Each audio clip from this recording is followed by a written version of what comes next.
Broad sheet نے باقی رقم کی ادائیگی کے لیے نیب کو دھمکی دے دی۔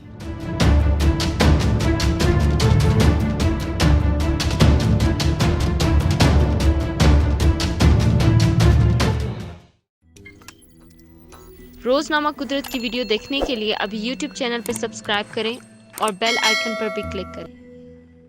قومی احتساب بیورو یعنی نیب کو برطانوی کمپنی براڈ شیٹ نے باقی رقم جلد از جلد ادا کرنے سے متعلق دھمکی دے دی ہے۔ براڈ شیٹ اور نیب کے وکلاء کے درمیان گزشتہ 2 ہفتوں کے دوران ہونے والی خط و کتابت سے معلوم ہوا ہے کہ خط و کتابت میں براڈ شیٹ کے وکلاء نے موقف اختیار کیا ہے کہ $2.2 ملین جلد نہ ملے تو پاکستانی اثاثوں کے خلاف کارروائی دوبارہ شروع کر دی جائے گی۔ وکلاء نے مزید کہا کہ براڈ شیٹ قانونی اخراجات سمیت دیگر واجبات کے ضمن میں رقم جلد وصول کرنا چاہتا ہے۔ خط و کتابت کے دوران نیب کے وکلاء نے براڈ شیٹ کو باقی رقم کی ادائیگی کے حوالے سے ہری جھنڈی دکھائی ہے۔ نیب کے وکلاء نے براڈ شیٹ کے وکلاء کی دھمکی پر موقف اختیار کیا کہ حکومت پاکستان کسی قانونی کارروائی کا سامنا کیے بغیر رقم ادا کرنا چاہتی ہے۔ نیب وکلاء نے مزید کہا کہ کورونا وائرس کے باعث رقم کی ادائیگی کے معاملے میں تاخیر ہوئی، کلیئرنس ملتے ہی رقم ادا کر دی جائے گی۔ دوسری طرف نیب کی طرف سے براڈ شیٹ کو واجب الادا رقم پر سود بھی چل رہا ہے۔ براڈ شیٹ نیب کے خلاف ہائی کورٹ میں کیس جیتنے کے بعد $29 ملین کی رقم پہلے ہی وصول کر چکا ہے۔ برطانوی کمپنی نے قانونی اخراجات، research adviser, client service issues, FCO، third party council اور کورٹ سے رابطوں پر بھی لاکھوں ڈالرز کا بل